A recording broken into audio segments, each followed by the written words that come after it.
Hi everybody and welcome back to Lost Genre Reddit Stories. This post is from the subreddit Relationship Advice and it's by user Songbird Spectrum. My 28 female best friend 27 male has been lying to me for 7 years. I feel like I'm in some weird soap opera and have no clue how to end this. I, 28 female, am married to my husband, Cam, 28 male, for about 2 years, together for 6. Blake, 27 male, and I have been best friends for about 10 years.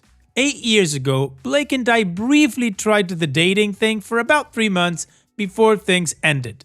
Overall, due to Blake being toxic or not treating me well and his having feelings for someone else. We stepped back from each other but wanted to remain friends. Blake went to therapy, apologized for how things went with us and how he treated me. He also committed to working on being a better friend. He outwardly did so in the years following, and we maintained our friendship.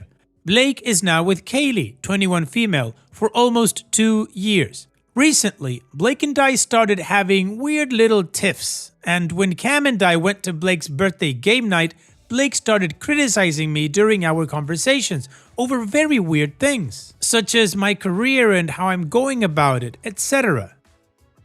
After Cam and I left, I got a text from Blake asking why the vibes were off, and I voiced the issue.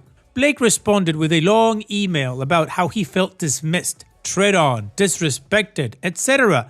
This turns into nearly 4 months of emailing back and forth and self-isolation from the anxiety of it all, during which I started therapy. I finally talked to my sister about it, who revealed something that happened on my wedding day. Turns out that on the way to and from my wedding, Blake had told her that he was still in love with me, disagreed with the marriage and wished I'd give him another chance, etc. He then said he just needed time to process, so my sister didn't disclose this to me when it happened, thinking he'd move on. She agrees this was not the best move, but we're okay. She then disclosed that Blake did the same thing on my wedding anniversary this last October, reaching out to her husband with the same concerns. She was going to tell me, but life blew up, as it does. By the time she was able to do so, I wasn't talking to much of anyone. When she told me and Cam'd this, I immediately knew I was ending the friendship because he clearly saw us or wanted something more. OP, you did the right thing. Blake wasn't acting like a friend. He crossed emotional boundaries, kept secrets, and inserted himself into your marriage behind your back. Not once, but repeatedly. That's not friendship, that's manipulation. You gave him years of trust and space to grow after a messy past, and for a while it looked like he had, but a true friend doesn't undermine your relationship or privately confess his feelings to your family on your wedding day and anniversary. That doesn't sound like love to me, it sounds like obsession. And it even gets weirder with him being in another relationship. This is really unfair to Kaylee, whom I think you should talk to this about. Now, the recent criticism and drama, it wasn't random. It was resentment and entitlement showing through. Ending the friendship isn't cruel, it's necessary. You're protecting your peace, your marriage, and your mental health. People who respect you don't push boundaries and hide intentions. And what do you guys think? Let me know in the comment section, and now let's check out the community comments. Special Custard 6015 says, "It might not be safe to do this face to face. Let the friendship fizzle out. Do you have cameras or a security system in place?" He sounds insane, and none of what he has done so far is normal or healthy, so it's safe to say that going off his past behavior, that his response to ending the friendship will also be unhealthy and not normal. I agree with you though, that it needs to end. Just stay busy and tell him you've had too much going on. Don't respond to that email anymore and save it in case you need a paper trail. Both you and your husband need to be careful and be ready for him to ratchet up the crazy. And Dopey responds, "I unfortunately live in an apartment complex with a very strict lease regarding no installations. It has cameras. We aren't even allowed a ring cam. I'm admittedly more afraid of what may happen if I just ghost rather than firmly end the friendship. Blake has a lot of issues with friends ghosting him in the past, and I worry that would send any weird obsessiveness into overdrive. I have been carefully saving the paper trail in case I need to make a police report or some such. I've had to get a restraining order for a previous ex before, so I've got some experience with that end." We also live in a one-party consent state for recording, so any spoken confrontation would unquestionably be secretly recorded by me for safety. DL Import says, I would not confront him. I would do my best to drift away, and once enough time passes that he's cooled off as much as he can, tell him that you don't want to be friends anymore. I don't know what to tell you about Kaylee. It really sucks, and you're right, you have no proof. I think you should try telling her or maybe sending her something anonymous. He obviously blabbed about it to a bunch of people. If you write it short and simple and not in your normal tone, way of typing, then he may not know it's you. A heads up will be good for her, but I'm concerned about his fixation on you and think you should try to diffuse and back away. No confrontation. And Opie responds, my main fear is that if I just ghost him, that it will leave the door open compared to decisively ending our friendship. Blake has some serious issues with friends having ghosted him in the past, none of which were nearly as long time or close as we were. Given this new information and creepy obsessive behavior, I'm worried that if I just go quiet for much longer, it's going to cause much bigger issues. The anonymous message isn't a bad idea, but I have quietly probed a couple of other friends and I'm genuinely wondering if he only spoke to my sister about these feelings. He may have felt comfortable as she and I have had our ups and downs over the years and aren't always on the same page. Maybe? Trying to wrap my brain around all this to move a step ahead of him has been absolutely brain liquidizing. And Konochi says, the audacity of this dude treating you like garbage when you dated, but once you're happy he won't accept it, he's not your friend. If you outright talk to him and consider him controlling and manipulative, then he could escalate things and your anxiety has had enough poking. Distance yourself, text less, visit less, and if asked why, you say you've been busy. I wouldn't tell the girlfriend until much further down the road because losing your friendship plus his girlfriend breaking up with him all at once could cause a lash out. He could attack you with your secrets. He could show up at your job. He could lie to your friend group about you. Your friend group will ask why you're avoiding him because he's going to inquire. Same answer, you're busy. After some time, you can tell them. If you don't have a doorbell camera, I think you should get one. And Opie responds, sadly, doorbell cam is a no-go in my apartment lease. I have let my landlord know about him in case he comes snooping as she's chill and has eyes everywhere in the complex. Lol. My main fear is that this will somehow blast back on Kaylee if my fears are true and she is some weird replacement or some such. It sounds so outlandish that I pray I'm wrong, but if I find out I'm right and didn't say anything and she got hurt, I feel like I would be responsible. Blake also has serious issues with being ghosted by friends in the past, and it makes him genuinely angry. I always swore I'd never do that to him, shot myself in the foot there, and worry it'd escalate things more if I do that rather than decisively end our friendship. I feel like I'm stuck in a catch-22 here without any good options to move forward. Opie's edit. For those concerned about my husband and all this, Cam knew about my and Blake's dating stint from the start. Cam also has friends who he has similarly dated. This is not an issue for us, despite Reddit's objections. And he has been aware and involved in everything that's happened. My husband found all y'all's negative comments absolutely hilarious and told me to tell any who are concerned, I love and trust my wife, and if someone has an issue with it, that's your problem, bucko. Well, the community agrees that Blake is not a good friend at all, and Opie has been very thorough in that she doesn't want to ghost him because that could make things worse. So now, let's move on to the update to see how this story ends.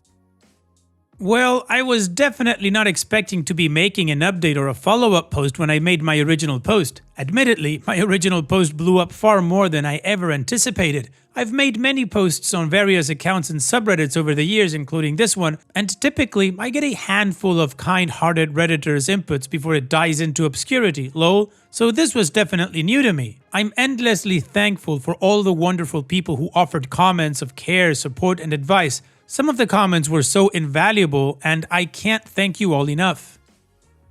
Anyway, I decided to talk to Kaylee after all. I asked to meet up and treated her to coffee and pastries, and then disclosed everything I knew. She listened, even reaching over to hold my hand when she saw me shaking, and thanked me for telling her. In short, she has decided to stay with Blake for now, but is moving forward with this in mind, as is her right to decide. She wants to stay friends with me and fully understands that I want nothing to do with Blake and why, as well as to not share any information about me to him, and that there will be some distance for a bit. And this is where y'all might yell at me, but I didn't confront Blake in person. This was mostly due to the fact that I wanted to get it out of the way right after talking to Kylie without raising alarm bells, and meeting up under the guise of talking it out in person was the easiest way to do that. My husband went with me, though the conversation was just between Blake and myself. I took several safety precautions as well, such as secretly recording the interaction. Initially, Blake started in on classic Darvo, saying he didn't remember saying those things to my sister, etc. Then remembered certain things but in different contexts. He even tried spinning it back on me several times. I shut all that down as well as any excuses or justifications given, and firmly landed my point that regardless of intent or reasoning, his actions are wildly inappropriate and inexcusable. After dismantling enough of the excuses, he actually offered several apologies owning up to his actions. Whether he meant them or not, I don't know nor care, but it was semi-cathartic for sure. He insists everything with Kaylee is coincidental, but either way, that is between them at this point. The conversation ended with him saying he didn't want to lose our friendship, that he was willing to take a friendship break for a bit, establish better and firmer boundaries, that he feels he's in a better place to be more honest, that now he was aware of the issue and would pay more care in not breaking my boundaries. I shut him down, saying that ship sailed long ago and it shouldn't have to take me saying I'm done for him to put effort into respecting me. He then said he'd respect my decision to end our friendship, but begged me to at least keep an open mind at possible future reconciliation. I was pretty much done at this point and told him flat out that these are the consequences of his own actions, that I can never trust anything he says or does ever again, and that even if in some alternate universe I was open to that, he would be an acquaintance and certainly would never ever be my best or even close friend again.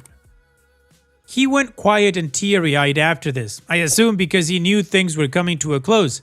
I stood up, he asked me for one last hug. I said no, reached out to shake his hand and left without looking back, which felt kinda badass.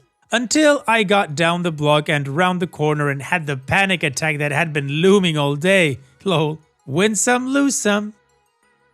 Overall though, I think this went as well as it could have. I'm not letting my guard down yet, just in case, but it's a relief that it's finally, seemingly resolved. Admittedly, I'm not doing great, but I know I will be okay. Cam helped me realize I'm basically mourning the death of a decade-long friend. While Blake himself may not be dead, the Blake I knew is, so I'm trying to give myself some grace in processing through this. Cam has decided tonight is reserved for tacos, cake, and video games together for some dopamine, and we're both calling into work tomorrow after this chaos. Laughing emoji. Thank you again to all those who offered kindness and support on my last post. I don't think I would have nearly the confidence and composure I had today if not for you all. May your pillow always be nice and cold, your food the perfect temperature, and your life full of joy and peace. Heart. Well, OP, I gotta say, good for you. You talked to Kaylee and you let her know what was going on, and you ended things with Blake head on. No room for ambiguity. Well done. So here's wishing you the best, OP. Take care and thanks for sharing. And now let's move on to the next post that also has an update. This post is from the subreddit True of My Chest, and it's by user HNA7. Realized I'm touch-starved at the dentist. I went in for a routine dental checkup and possible cleaning. No big deal, just the usual cleaning, mild existential dread, and accidentally getting a little excited. Everything was fine until my dentist was counting my teeth, and his gloved fingers grazed my lips and tongue for some time. I looked up at him through those weird tinted glasses they give you, and just froze. Not in fear, not in pain. Just in the sad, quiet realization that I have not been touched in months, and my brain decided this was intimacy. And I'm feeling something. I walked out with clean teeth, an appointment in 6 months, and the crushing awareness that I've hit some kind of single person low. I even thought about calling him. I think I need a hug, or a date, or maybe just less imagination. OP, you're not crazy, you're just human and maybe a little starved for connection. It happens. When you're touch deprived, even a dentist's glove hand brushing your lips can feel like a tender moment. That doesn't make you broken, it just means your brain is reaching for closeness in whatever harmless form it can find. There's no shame in that. You walked out with clean teeth, a 6-month follow-up, and a reminder that maybe it's time for some real connection. Whether that's a hug, or a date, or even just a good laugh with someone. You're not alone, OP. At least your smile's on point while you figure it out. What do you guys think? Let me know in the comment section, and now let's check out the community comments. John Saru says, my last dentist used to rest her breasts on my head, but the guy that replaced her hasn't yet. XTM Monkey says, it's fine boss, you're human and we're wired to want and crave attention. Maybe go on dates or a little weekend trip and please, oh please, don't beat yourself up over it, you're human. Individual Cry Zero says, get a professional massage. It's not intimate, but it's someone touching you with care and attention. Most of us thrive off of human touch. So the community definitely understands OP and even gave them some suggestions. So now let's move on to the update to see how this story ends. So yeah, I, 27 female, probably should have made a throwaway for that post, but too late now. Honestly, didn't think there'd be an update, lol. The day after I posted, I went to a dinner party at a friend's place. Our usual tight-knit group was all there, the 5 of us. Eating, drinking, laughing. One of them, Ben 28, was cracking me up all night. I've known him since I was 15. He went through a horrible breakup 2 years ago. Mine was about 4 months ago.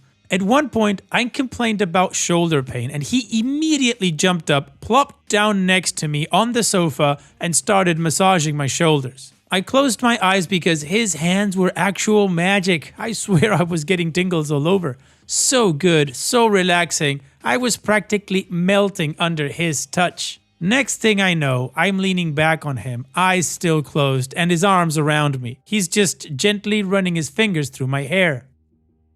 It felt so peaceful, like being wrapped in a warm cocoon. I mumbled a, thanks, I needed this, and he goes, I know, you should have told me you were touch-starved. I was like, what do you mean? Then he just says, I read your post, silly, and starts laughing. That's when it hit me. I was like, what the F? And started laughing out of pure embarrassment. Tried to get off him and the sofa, but this man locks me in with his arms while cackling in my ear. I'm squirming with embarrassment, trying to escape, and then I hear everyone else laughing too. They all read my post, crying emoji. I just started laughing and told them all to F off, feeling so much embarrassment and cringe. It felt like I was back in school again. Ben's like, it's okay, we understand, we're here for you. If you're struggling and need human touch, I'm here. We're all here. You didn't need to tell strangers on the internet. And he was right, they all were. So I apologized to them for not saying anything and cried, telling them how I've been struggling after my breakup. They just brushed it off like, you're fine, and they all reassured and hugged me. The rest of the night I stayed curled up next to him on the couch. One friend was passed out on the other sofa, and the married couple in our group were off to the side drinking and chatting. The whole evening was just warm and safe and so full of love. It's definitely a memorable moment I'll remember forever. Since then, Ben's been coming over most nights since he lives close and we just cuddle and talk.